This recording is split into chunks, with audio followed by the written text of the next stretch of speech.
Hey guys, today we are at a zoo. I'll be showing you different animals. Okay, so let's go. First animal, I think we have a crocodile in this swamp right here. Right, swimming in the swamp.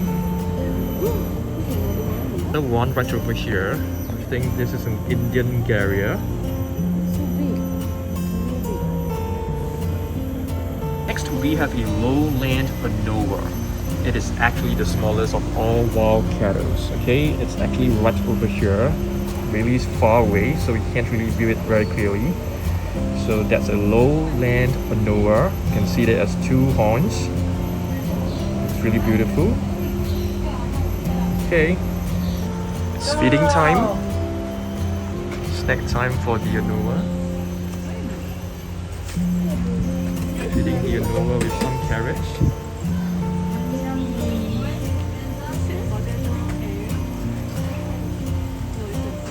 We have a babirusa. So let's take a look at this wild pig. So that's the babirusa for you. Okay, there's only one in this enclosure. So you can see the babirusa actually has a very thin and slender snout as compared to other pigs. Okay, so there's another one right behind. You can see it has two curved horns. Wow, it's walking out. It's really huge. Let's take a look at the white tiger. Okay, so there are two white tigers in this enclosure. They're really far away, so we can't really see it clearly. So you can see one is actually sitting down. It looks so beautiful and majestic. And the other one is actually sitting right over here. Okay, so that's a white tiger for you.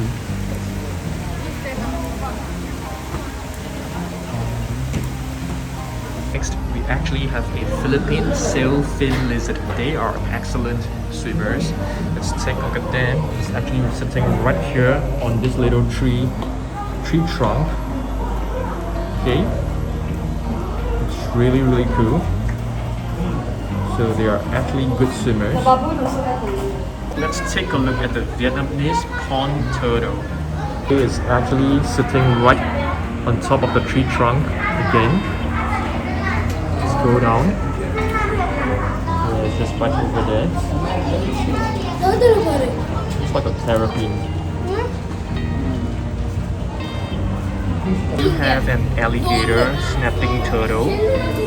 It is actually sitting right here at the bottom of this tank. You can't see the face, but you can see the body is really huge. There's plenty of spots on its body. Here we have a common snapping turtle.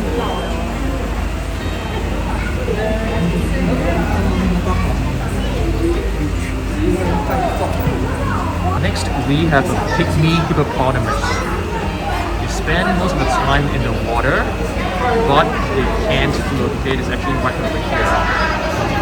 So that's a Pygmy hippopotamus. It looks so adorable. There's another one swimming across this enclosure.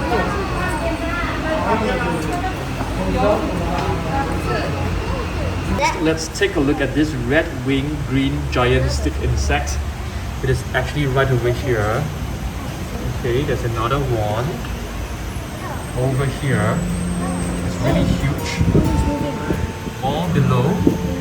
Okay, so plenty of stick insects. They basically love to live in this kind of area with plenty of leaves and plants. Next, we have the common emu. So it's basically Australia's largest bird and the world's second largest. I think that is after the ostrich. So we have two emus right over here. So this one is just like, you know, picking its body, grooming itself.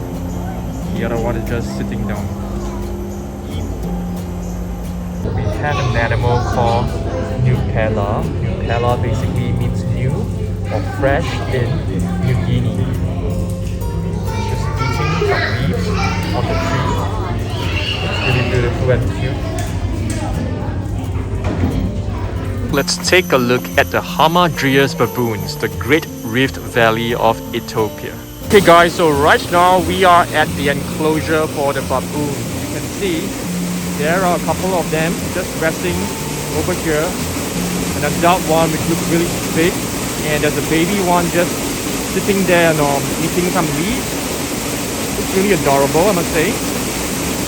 The adult one is just sitting there and resting. There's a nice waterfall, man-made waterfall right over here. Yeah, quite a nice enclosure for the baboon. Alright, next we have the elephant, Asian elephant. Wow. She looks so beautiful, so big.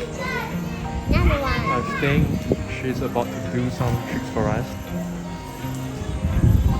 Next, let's take a look at the great white pelican.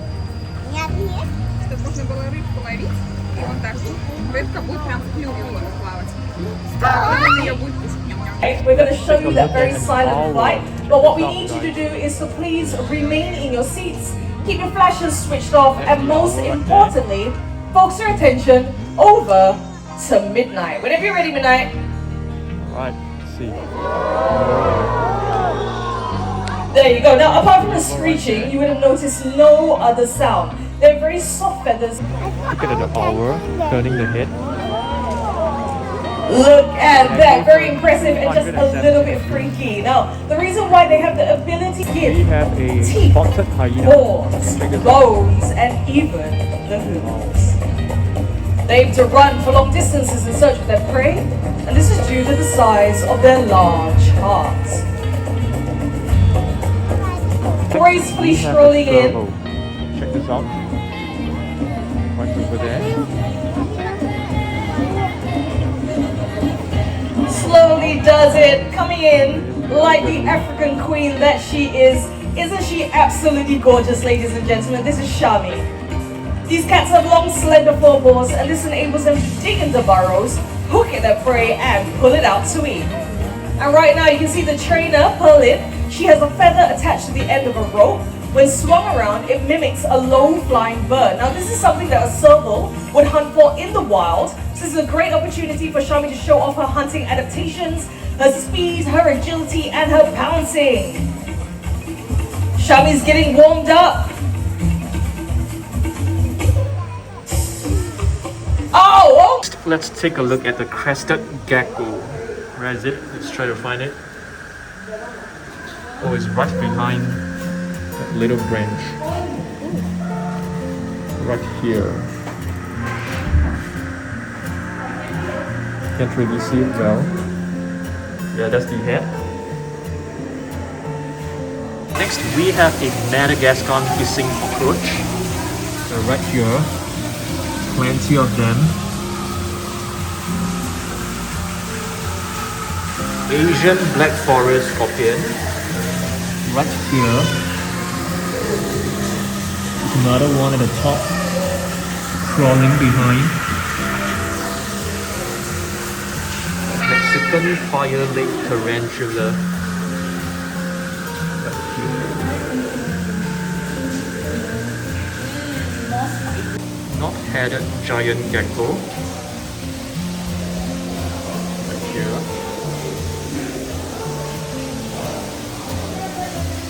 We have a wallaby right here. It's kind of dark, so it's not very clear. Indian tiger. Which one?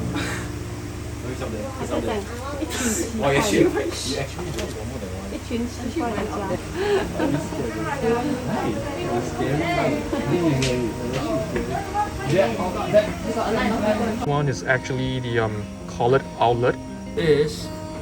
Looks really adorable. Looks really tiny. Very adorable looking. This is actually the collared owlet. Looks really, really adorable. Beautiful big eyes. Here we have different types of fish inside a tank. And yeah, looking really beautiful. Next we have a binturong mask palm civet here.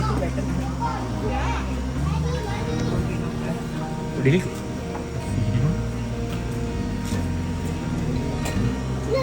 just resting. The striped hyena here. Zoom in.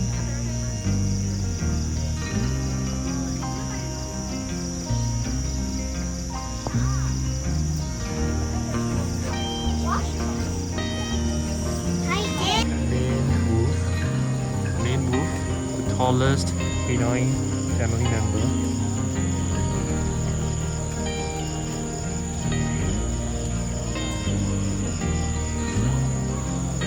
Giant anteater.